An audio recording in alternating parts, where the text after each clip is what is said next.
हाय viewers, आज मैं start करने वाला हूँ प्रिंसिपल ऑफ मैथमेटिकल इंडक्शन का 4th पार्ट। ठीक है, और इससे पहले मैंने 3 पार्ट और बनाए हैं इस चैप्टर पे।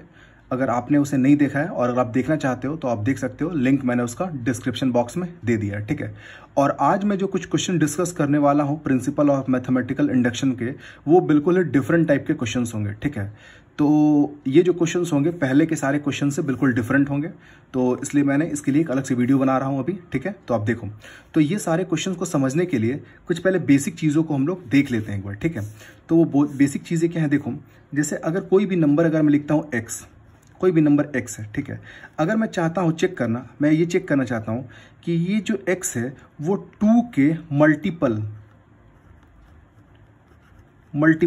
मैं चेक करना चाहता हूं कि x जो है वो 2 के मल्टीपल में आता है कि नहीं, या फिर मैं चेक करना चाहता हूं कि x जो है वो 2 से डिविजिबल है कि नहीं है। तो कोई भी नंबर जो है एक दूसरे नंबर के मल्टीपल में आता है कि नहीं, या कोई भी जो एक नंबर है वो दूसरे नंबर से डिविजिबल है कि नहीं, अगर मुझे ये चेक करना है तो इसके लिए मुझे क्या करना पड़ेगा कि ये जो नंबर है इसका करना पड़ेगा प्राइम फैक्टराइजेशन।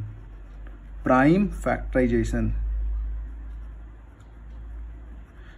फैक्टराइजेशन इसका मुझे करना पड़ेगा प्राइम फैक्टराइजेशन। और अगर मैं प्राइम फैक्टराइजेशन करके अगर मैं उसको उस नंबर के मल्टीपल में ले आता हूं, जैसे फॉर एग्जांपल अगर मैं इस x का अगर प्राइम फैक्टराइजेशन करता हूं और x को प्राइम फैक्टराइजेशन करके अगर मैं ऐसा लिखता हूं 2 × y, सपोज करो कि मैंने x का जो प्राइम फैक्टराइजेशन करके इसको ऐसे लिख दिया 2 × y, तो इसका मतलब 100% ये 2 के टेबल में आता है, क्योंकि आप देखो 2 से मल्टीप्लाई कर रहा हूं y को, तो इसका मतलब x जो है, x को अगर प्राइम फैक्टराइजेशन करके अगर मैं ऐसे लिखता हूं तो इसका मतलब 100% ये जो x है वो 2 के मल्टीपल में आता होगा। कितने बार में? y बार में। और अगर ये 2 × y है मतलब इसको मैं 2 से डिवाइड कर सकता हूं, कितनी बार में डिवाइड होगा? y बार में। ठीक है, जैसे कि एग्जांपल से इसको मैं समझाता हूं। जैसे मान लो एक नंबर है मेरे पास 45, मुझे चेक करना है कि ये 9 के मल्टीपल या फिर ये 9 से डिविजिबल है कि नहीं। ठीक है, वो 9 के मल्टीपल में है कि नहीं, या फिर 9 से डिविजिबल है कि नहीं। तो मैं अगर इस 45 का अगर प्राइम फैक्टराइजेशन करता हूं तो मैं इस 45 को लिख सकता हूं 9 × 5। तो अगर 9 × 5 लिखता हूं तो इसका मतलब वो 9 के टेबल में आ रहा है। तो 9 के टेबल में आ रहा है मतलब क्या, 9 के वो मल्टीपल में है, और 9 के मल्टीपल है मतलब कितने बार में? 5 टाइम्स में। मतलब 9 को अगर 5 बार मल्टीप्लाई करेंगे तब जाके 45 आ जाएगा। तो कोई भी नंबर को मुझे चेक करना है कि वो किसी दूसरे नंबर के मल्टीपल में आता है कि नहीं है, तो सिंपल उसका प्राइम फैक्टराइजेशन करो। और प्राइम फैक्टराइजेशन करने पर अगर वो नंबर अगर आपको दिख जाता है जिसके मल्टीपल में आप चेक करना चाहते हो तो 100% वो उसके टेबल में आता होगा। और दूसरी बात, अगर आप उसको इस फॉर्म में लिखते हो तो इसका मतलब आप इसको 9 से डिवाइड कर भी सकते हो, तो इसका मतलब ये 9 से डिविजिबल भी है। तो कोई भी नंबर का प्राइम फैक्टराइजेशन करके चेक कर सकते हो कि वो उसके मल्टीपल में आता है कि नहीं, या उससे वो डिविजिबल है कि नहीं। ठीक है, तो चलिए हम एक क्वेश्चन स्टार्ट करते हैं। ठीक है, using the principle of mathematical induction prove that each of the following for all the cases of n belongs to natural number. मुझे प्रूव करना है PMI को लेकर के ये क्वेश्चन जो है कि ये बिल्कुल ट्रू है for n belongs to a natural number. ठीक है, तो देखो क्या है question, n × n+1 n+2 is a multiple of 6। मुझे चेक करना है कि ये जो नंबर है वो मल्टीपल ऑफ 6 है कि नहीं है। ठीक है, तो सबसे पहले केस 1 लेते हैं। तो केस 1 में क्या करते हैं हम लोग, n = 1 रखते हैं। तो ये क्वेश्चन में देखो n ब्रैकेट में n+1 और n+2, तो सारे n को रिप्लेस करूंगा मैं किससे, 1 से। तो यहाँ लिखा 1 + 1 1+2, तो 1+1 कितना हो गया 2, और 2 × 1 = 2, और 1+3 कितना हो गया 3, और 3 × 2 = 6। तो इसका मतलब देखो कि ये जो नंबर है ये कितना आ रहा है, 6 आ रहा है। तो इसका मतलब 100% ये जो है वो 6 के मल्टीपल में आता होगा 1 टाइम्स में। तो देयरफॉर 6 इज डिविजिबल बाई 6, मतलब आप ये भी कह सकते हो कि ये तो 6 से डिविजिबल भी है। तो इसका मतलब ये बिल्कुल ट्रू है, n = 1, जो जस्ट अभी मैंने आपको स्टार्टिंग में कंसेप्ट बताया था वही। तो इसका मतलब अगर जब n के जगह पे मैं 1 रखता हूँ तो सॉल्व करने पे 1 आता है, तो 100% ये 6 के मल्टीपल में है, 6 के टेबल में आता होगा, क्योंकि 6 तो 6 के टेबल में आता ही है 1 टाइम्स में। तो ये बिल्कुल ट्रू है फॉर n = 1। ठीक है, अब इसका देखते हैं हम लोग सेकंड केस, n = k। तो यहाँ पे क्या हो रहा है, जहां जहां n था वहां मैंने क्या किया, k से रिप्लेस किया है। तो k+1 k+2। ठीक है, तो आपको मैंने बताया था ये चीज पहले भी डिस्कस किया हूं कि सेकंड केस को हम लोग पहले से ट्रू मान लेते हैं। ठीक है, तो late it is true for n = k। तो हम इसको मान लेते हैं कि ये जो नंबर है वो बिल्कुल 6 के मल्टीपल में आता होगा। ठीक है, तो अब यहाँ पे देखते हैं, also if k k+1 k+2 is a multiple of 6, तो therefore 6 will divide k+1 k+2 and remainder will be 0। तो यहाँ पे जो मैं लिखा हूँ इस चीज़ को बहुत अच्छे से समझना है। इसका मतलब ये हुआ कि अगर ये नंबर अगर 6 के टेबल में आता है, मतलब 6 के मल्टीपल में आता है, तो 100% अगर वो मल्टीपल में आता है तो उसको मैं डिवाइड कर सकता हूँ। जैसे एक नंबर आप, जैसे इसको आप ऐसे समझो, अगर मेरे पास एक नंबर 36 है, तो 36 अगर 6 के मल्टीपल में आता है, अगर 36 अगर 6 के मल्टीपल में आता है, मतलब उसके टेबल में आता है, तो इसको मैं 6 से डिवाइड कर ही सकता हूँ ना, क्योंकि अगर इसके मल्टीपल में आता है तो 100% इसको डिवाइड कर सकता हूँ। कितने बार में? 6 बार में। 36 कितना आ गया? 0। तो अगर कोई भी नंबर जो है उसके मल्टीपल में आता है तो 100% उसको आप डिवाइड करोगे और हमेशा रिजल्ट क्या आएगा? बिल्कुल 0। ठीक है, तो इसका मतलब जो है अगर ये नंबर अगर 6 के मल्टीपल में आता है तो 6 से इसको मैं डिवाइड भी कर सकता हूँ और रिमाइंडर कितना आना चाहिए? 0। तो देखो मैंने क्या किया है, इस चीज़ को समझो अच्छे से, k+1 k+2 इसको मैं डिवाइड कर रहा हूँ। तो डिवाइड कर रहा हूँ तो डिविजिबल तो है, लेकिन कितने बार में है ये तो मुझे नहीं पता है, तो मैं मान लेता हूँ q टाइम्स में डिविजिबल है, q टाइम्स में, और q टाइम्स में डिविजिबल है और रिमाइंडर कितना आ रहा है? 0। और अगर मैं डिवीजन फॉर्मूला जानता हूं कि अगर किसी भी डिविडेंड को अगर डिवाइजर से डिवाइड करते हैं तो कुछ क्वेश्चन आता है और कुछ रिमाइंडर आता है, और इन चारों में रिलेशन क्या होता है कि जो डिविडेंड होता है वो divisor into question plus remainder. देखो यही dividend equals to divisor into question plus remainder. तो अगर ये डिवीजन का फॉर्मूला अगर मैं यहाँ पे लगाता हूँ तो मैं सीधा ये जो डिविडेंड है ये मेरे लिए क्या है? डिविडेंड, और ये मेरे लिए क्या है? डिवाइजर, ये मेरे लिए क्वेश्चन और ये मेरे रिमाइंडर। तो 6 को अगर मैं q से मल्टीप्लाई करके 0 को जोड़ूंगा तो बिल्कुल ये आ जाएगा। तो देखो बिल्कुल वही लिखा हूँ, k इंटू k+1 k+2, अगर इसके जगह पे क्या लिखता हूँ? 6 इंटू q+0, मतलब डिवाइजर इंटू क्वेश्चन। बिल्कुल आप देख सकते हो मैंने यहाँ पर लिख भी दिया है। तो divisor into question 6 into q और +0 करेंगे तो बिल्कुल ये नंबर आ जाएगा। ठीक है, तो k+1 k+2 is equal to 6q, ये आ गया। इसको मैं मान लेता हूँ इक्वेशन नंबर 1। ठीक है, अब मैं आगे देखता हूँ। अब केस थर्ड आता है, तो केस थर्ड में हम लोग क्या करते हैं? n इक्वल्स टू हम लोग क्या रखें? k+1। तो ये हमारा क्वेश्चन था n, n+1 n+2, इसको हम लोग गिवन मान लेते हैं। ठीक है, और हम लोग क्या करते हैं? n को रिप्लेस करते हैं k+1 से, तो n की जगह पे k+1, और यहाँ पे भी देखो k+1 और ये 1, और यहाँ पे k+1 और 2। ठीक है, ये k+1 k और 1 ऐड होके 2, और यहाँ पे k+1 और 2 ऐड होके 3। ठीक है, अब मैं इसको क्या करता हूँ कि k+3 को मैं बाहर रखता हूँ और k+1 और k+2 को बिल्कुल एक ब्रैकेट के अंदर रखता हूँ। ठीक है, ब्रैकेट के अंदर, क्योंकि आप मल्टीप्लाई करोगे तो अल्टीमेटली आपको ही मिलेगा। एक चीज़ और आपको मैं बताता हूँ, बहुत इंपॉर्टेंट चीज़ बता रहा हूँ, ध्यान से सुनना। ब्रैकेट जो होता है ना वो बिल्कुल मुफ्त का चीज़ होता है, उसके लिए कोई भी पैसे नहीं देने होते हैं, लेकिन आप ब्रैकेट इस्तेमाल करोगे ना क्वेश्चन को सॉल्व करते हुए तो वो आप उसके बदले में आपको मार्क्स ही दिलवाएगा एग्जाम में। तो ब्रैकेट जितना मन है उतना यूज करो, बिल्कुल फ्री का चीज है। ठीक है, देखो तो मैंने क्या किया है? कुछ नहीं किया, ये जो तीनों नंबर थे उसमें k+3 को बाहर रखा, इन दोनों को एक साथ ब्रैकेट में रख दिया। ठीक है, अल्टीमेटली तो मल्टीप्लाई कर रहे हैं वही आंसर आएगा। ठीक है, अब देखो ऐसे करने से क्या होगा, अब ये जो k से मैं पहले इन दोनों ब्रैकेट को मल्टीप्लाई कर रहा हूँ, तो k इंटू k+1 और k+2, और फिर 3 से मल्टीप्लाई कर रहा हूँ, तो 3 इंटू k+1 और फिर k+2। मैंने क्या किया? k और 3 से एक एक करके पूरा ब्रैकेट को मल्टीप्लाई कर दिया। ठीक है, तो आप यहाँ पे देखो k इंटू k+1 और k+2, ये बिल्कुल मेरा इक्वेशन 1 था जो हमने बनाया था। देखो आप यहाँ पे देखो k+1 k+2 equals to 6q था, तो इसका मतलब मैं यहाँ पे k+1 k+2 को रिप्लेस कर सकता हूँ इक्वेशन 1 से 6q से, और यहाँ पे +3 k+1 और k+2। ठीक है, अब जो मैं यहाँ पे बताने वाला हूँ ये एक बहुत ही मतलब इनोवेटिव चीज़ है। ठीक है ना, आपने कभी ध्यान नहीं दिया होगा इस चीज़ पे, लेकिन ये बहुत ही कॉमन सा चीज़ है। ठीक है, देखो क्या है मैं आपको समझाता हूँ। k+1 एंड k+2, तो ये देखो एक तरह से कंसेक्यूटिव टर्म्स हो गए, क्योंकि k के जगह पे आप कुछ भी रखोगे तो ये रेगुलर नंबर हो गए। जैसे आप k के जगह पे 1 रखोगे तो 1 1 कितने हो जाएंगे? 2, और फिर 1 और 2 कितने हो जाएंगे? 3, तो 2 3 रेगुलर, मतलब ये दोनों जो है वो रेगुलर नंबर होंगे। जैसे 2 3 4 5 6 7 17 18 100 101, तो मतलब ये दोनों लगातार नंबर होंगे, मतलब कंसेक्यूटिव। तो k+1 and k+2 is a consecutive integer and the product of consecutive integer is even number, है ना। और देखो इसका मतलब ये कि अगर कोई भी दो नंबर अगर कंसेक्यूटिव होते हैं तो उनका अगर आप प्रोडक्ट करते हो, मल्टीप्लाई करते हो, तो वो हमेशा इवन नंबर होंगे। और इवन नंबर का जनरल फॉर्मूला क्या होता है? 2n होता है। तो यहाँ पे ऑलरेडी क्वेश्चन में n यूज किया जा चुका है, इसलिए हम उसको 2p लिख देते हैं। ठीक है, तो यहाँ पे जो मैं लिखा हुआ है ना उसको मैं थोड़ा सा आपको लिख के समझाता हूँ, ज्यादा क्लियर रहेगा। कोई भी आप दो कंसेक्यूटिव नंबर जो भी आपके मन में आता है सोचो, स्टार्टिंग 1 से करता हूँ। चलो 1 2 कंसेक्यूटिव है, इसको मल्टीप्लाई करोगे 2, देखो इवन नंबर है। मैं लेता हूँ 2 3 कंसेक्यूटिव है, मल्टीप्लाई करोगे विद 6, देखो इवन नंबर है। मैं 3 4 लेता हूँ, 3 4 कितना आ जाएगा 12, देखो इवन नंबर है। मैं लेता हूँ 4 5 कितना आ जाएगा 20, इवन नंबर है, ठीक है। मान लो मैं लेता हूँ 20 और यहाँ 21 और 20 कंसेक्यूटिव है, तो मल्टीप्लाई करो कितना आ जाएगा 2, यहाँ आ जाएगा 0 2 और 4 420, देखो इवन नंबर है। तो कोई भी दो कंसेक्यूटिव नंबर को मल्टीप्लाई करोगे ना तो वो 100% हमेशा क्या होगा, इवन नंबर होगा। तो इसका मतलब इन दोनों का जो मल्टीपल है वो क्या होगा, हमेशा इवन नंबर है। और इवन नंबर का हम लोग जनरल फॉर्मूला क्या है, 2n, लेकिन यहाँ पे मैं n नहीं लिख रहा हूँ, उसको p लिख रहा हूँ। क्यों? क्योंकि क्वेश्चन में ये n के फॉर्म में दिया हुआ था, इसलिए। तो मैं क्या लिखा हूँ, उसको 2p के फॉर्म में, ठीक है। तो 6q और यहाँ पे 3 है, और इसके प्लेस में मैं क्या लिख सकता हूँ, इसको 2p, और जब मल्टीप्लाई करेंगे तो कितना आ जाएगा 6p, ठीक है। अब दोनों से 6 बाहर निकाल दिया तो q प्लस p आ गया। देखो तो इसका मतलब ये 6 के मल्टीपल में आ रहा है, तो यही तो क्वेश्चन में चेक करना था ना कि 6 के मल्टीपल में है कि नहीं है। तो फर्स्ट वाले केस 1 में दिखाया, केस 2 में एज्यूम कर लिया, और केस 3 में दिखा दिया। Now it is a multiple of 6, और ये बिल्कुल 6 के मल्टीपल में कितने बार, q प्लस p टाइम्स में। तो therefore it is true for n belongs to a natural number, ठीक है। तो ये एक बहुत अच्छा क्वेश्चन था, ठीक है। कुछ और क्वेश्चन मैं डिस्कस करता हूँ, ठीक है। देखो next question, x to the power 2n minus y to the power 2n is divisible by x plus y। मुझे चेक करना है कि ये जो क्वेश्चन है वो x plus y से डिविजिबल है कि नहीं है। तो लेता हूँ पहले बिल्कुल केस 1।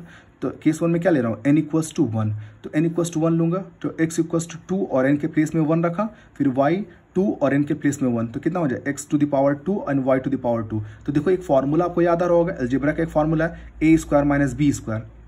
तो a square minus b square का फॉर्मूला क्या होता है, a plus b a minus b. तो यहाँ पे क्या हो जाएगा x प्लस वाई और x माइनस वाई, ठीक है।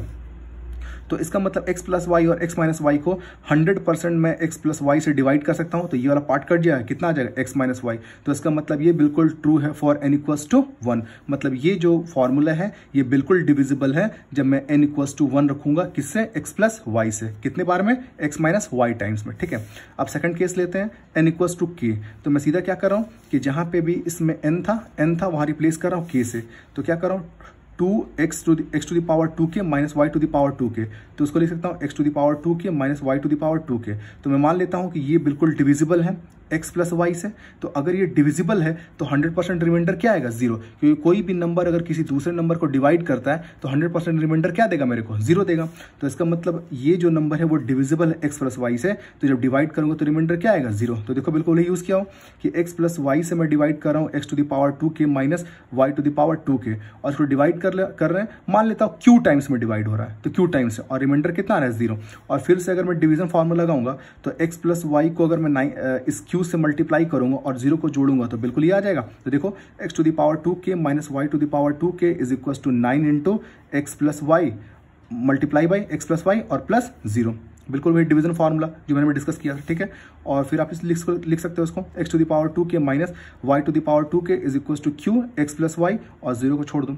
अगर मैं यहाँ से x to the power 2k का वैल्यू निकालना चाहता हूँ तो इसको आप उधर ले आओगे, तो यहाँ पे क्या आ जाएगा, q into x plus y, और इधर जाके क्या आ जाएगा, एडिशन में आ जाएगा, ठीक है। तो ये केस 2 है। अब हम लोग केस 3 की तरफ आते हैं। तो केस 3 में हम लोग क्या करते हैं, n को रिप्लेस करते हैं k प्लस 1 से। तो गिवन में क्या था, x का पावर 2n माइनस y का पावर 2n। तो n की जगह पे क्या रखे, k प्लस 1, और यहाँ भी देखो n की जगह पे k प्लस 1। अब इसको सॉल्व करते हैं, x 2 इंटू k 2k और 2 इंटू 1 कितना आ जाएगा 2, माइनस y का पावर 2 और k प्लस 1 था, तो 2 इंटू k 2k और 2 इंटू 1 2, ठीक है। अब देखो अगर बेसिस में अगर दो पावर एडेड है तो ये कब पॉसिबल है, जब आपका बेसिस कॉमन होता है तब। देखो ये एक्सपोनेंट का बहुत ही कॉमन सा रूल है कि जब दो बेसिस इक्वल होते हैं तो पावर को हम लोग ऐड करते हैं। मतलब अगर x का पावर a प्लस बी है तो डेफिनेटली कुछ वो ऐसा रहा होगा, x का पावर a इंटू एक्स का पावर b। तो इसका मतलब इसको अगर मैं ब्रेक करना चाहता हूँ इस फॉर्म में तो लिख सकता हूँ x का पावर 2k इंटू एक्स का पावर 2, क्योंकि जब बेसिस सेम है तभी तो ये ऐड होकर के x का पावर 2k प्लस 2 होगा ना। यहाँ बिल्कुल वही करता हूँ, y का पावर 2k प्लस 2 है तो उसको मैं लिख सकता हूँ y का पावर 2k इंटू y का पावर 2, ठीक है। अब मैं क्या करूंगा कि यहाँ पे x का पावर जो ये 2k है, x का पावर जो 2k है, इसका वैल्यू मैं लाता हूँ सीधा इक्वेशन 1 से। यहाँ देखो x का पावर 2k का ये सारा वैल्यू था ना, q into x plus y और y का पावर 2k। तो सीधा मैं क्या कर रहा हूँ कि इसका वैल्यू सीधा इक्वेशन 1 से उठा रहा हूँ। क्या था, q into x plus y plus y का पावर 2k, और यहाँ पे एक्स स्क्वायर और माइनस वाई का power 2k into y square, ठीक है।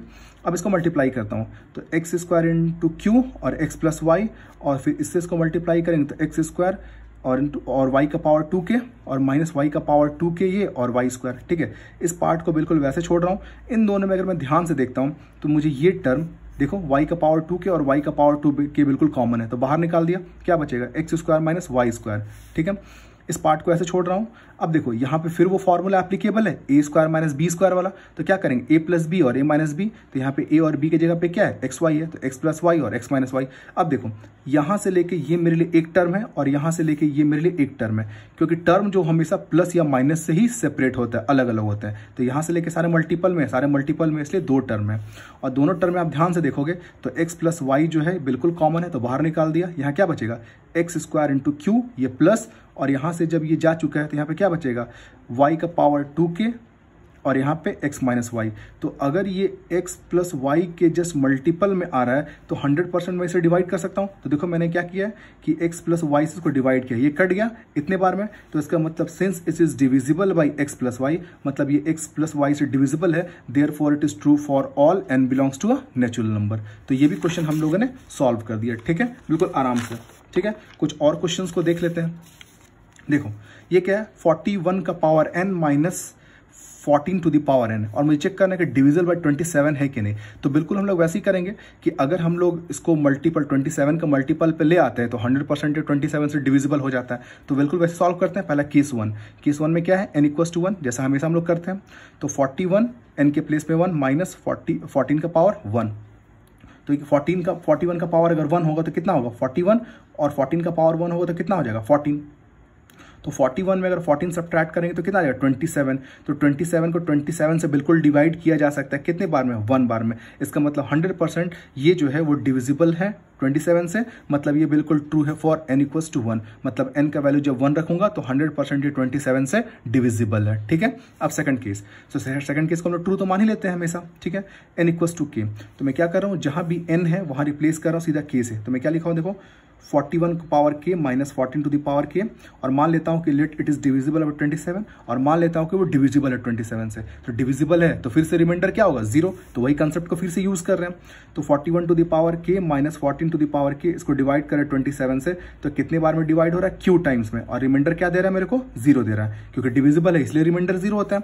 और फिर से अगर यहाँ पे डिवीजन फॉर्मूला लगाएंगे तो 27 को अगर q से मल्टीप्लाई करके 0 जोड़ेंगे तो बिल्कुल यही नंबर आ जाएगा। देखो बिल्कुल वही चीज लिखा हूँ 41 to the power k minus 14 to the power k is equal to 27 into q plus 0। ठीक है, तो यहाँ पे आ जाएगा 41 टू द पावर k, और अगर इसका वैल्यू निकालना चाहते हैं तो इसको आप उधर ले आओगे तो कितना आ जाएगा 27q, और ये जो इधर जाएगा कितना हो जाएगा प्लस 14k, और 0 तो ऐड करोगे तो कोई फर्क नहीं पड़ता है, वही चीज़ है। ठीक है, तो यहाँ पे 41 टू द पावर k का वैल्यू कितना आ गया 27q प्लस 14k। ठीक है, अब यहाँ पे देखो अब केस थर्ड, तो केस थर्ड में क्या करते हैं n को रिप्लेस करते हैं हम लोग k प्लस 1 से।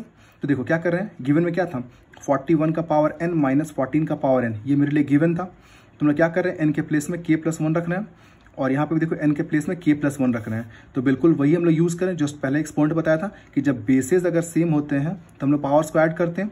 तो यहाँ पे पावर्स ऐड है तो इसका मतलब 41 का पावर k और फिर 41 का पावर 1 लिख सकता हूँ। ठीक है, और यहाँ बिल्कुल वही सेम 14 का पावर k इंटू 14 का पावर 1। ठीक है, और फिर यहाँ पे हम लोग क्या करेंगे 41 का पावर जो k है इसका वैल्यू जो हमने इक्वेशन 1 से जो निकाला था, जो हमेशा हम लोग कर रहे हैं, उसको यहाँ पुट करें। कितना है देखो 27q plus 14 to the power k put कर दिया यहाँ पे, और into 41 minus 14 to the power k into 14। ठीक है, और 41 से मल्टीप्लाई करेंगे तो 41 इंटू 27q, और फिर यहाँ पे 41 इंटू 14k, और यहाँ पे माइनस 14k इंटू 14। ठीक है, अब मैं देखो इस टर्म को ऐसे छोड़ूंगा, और इन दोनों टर्म को अगर ध्यान से देखते हो तो क्या निकलेगा यहाँ से 14 का पावर k कॉमन निकलेगा, और ब्रैकेट में क्या बचेगा 41 माइनस 14। तो देखो पहले का टर्म बिल्कुल छोड़ देता हूँ ऐसे ही 41 माइनस 27q और प्लस 14 का पावर k तो बाहर निकल गया, तो ब्रैकेट में क्या बचा था 41 माइनस 14, जस्ट मैंने आपको दिखाया पीछे। ठीक है, अब देखो 41 इंटू 27q प्लस 14k, और 41 में अगर 14 सब्ट्रैक्ट करो 27।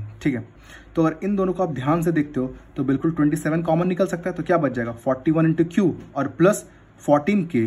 तो अगर आप यहाँ पे देखते हो कि ये 27 के मल्टीपल में है, इसका मतलब 100% इस नंबर को 27 से डिवाइड कर सकते हैं। तो ये 27 से अगर ये 27 अगर डिवाइड हो रहा है तो कितने पार में डिवाइड हो रहा है 41q प्लस 14k टाइम्स में। तो इसका मतलब 100% ये जो नंबर है वो डिविजिबल है 27 से।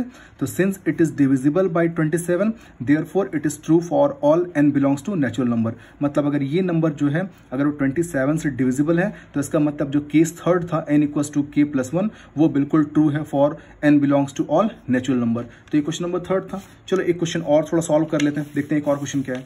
तो ये लास्ट क्वेश्चन है इस वीडियो का, देखते हैं क्या है क्वेश्चन।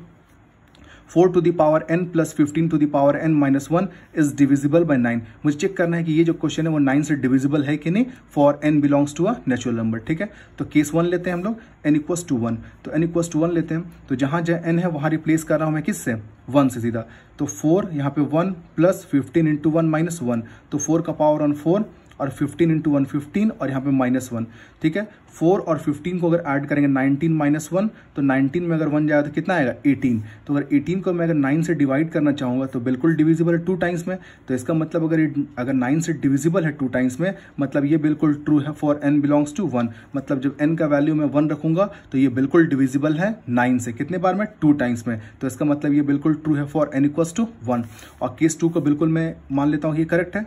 तो 4 to the power k plus 15 k minus 1 जो है, मान लेता हूँ कि ये केस बिल्कुल ट्रू है, क्योंकि सेकंड केस को तो हम लोग ट्रू मानते ही हमेशा।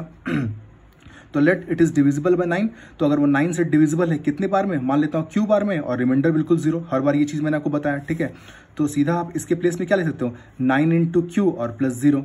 और यहाँ से अगर मैं 4 टू द पावर k का वैल्यू निकालूंगा तो ये दोनों उधर चले जाएंगे। तो यहाँ पे 9q और ये -1 इधर जाके +1 और 15 के जो प्लस में था इधर जाके माइनस में आ गया। ठीक है, अब थर्ड केस लेते हैं। थर्ड केस में क्या करते हैं, n इक्वल्स तो हम लोग k प्लस 1 रखते हैं। तो n इक्वल्स जो k प्लस 1 रखेंगे, तो यहाँ पे ये गिवन था 4 to the power n plus 15 n minus 1 है। तो हम लोग क्या करेंगे, n के प्लेस पे k प्लस 1 रखेंगे। तो n के प्लेस पे k plus 1 plus 15 into n के प्लेस पे k प्लस 1 माइनस 1।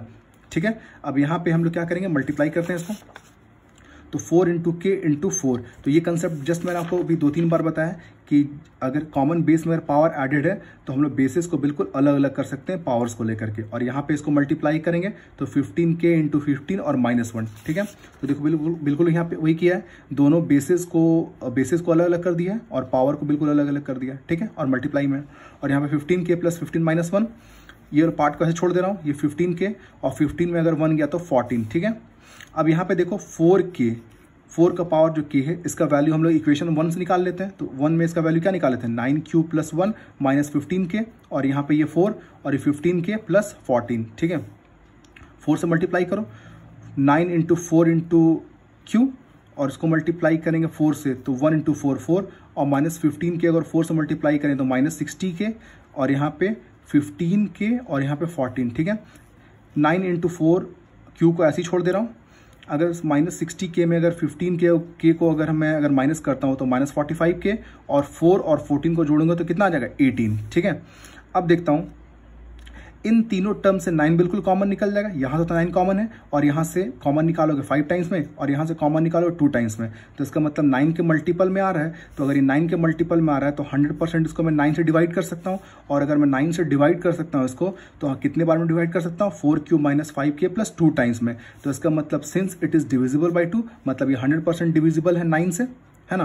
मतलब ये जो क्वेश्चन है वो बिल्कुल डिविजिबल है 9 से। तो इसका मतलब ये बिल्कुल ट्रू है for n belongs to a natural number. तो ये कुछ 4 क्वेश्चंस मैंने आज डिस्कस किए थे PMI के। ठीक है, आई होप ये सारे क्वेश्चंस अब बहुत अच्छे से देखा होगा आपने और समझ गया होंगे इसे। ठीक है, अगर आपको वीडियो अच्छा लगा तो प्लीज लाइक कीजिए, शेयर कीजिए और सब्सक्राइब कीजिए। Thank you.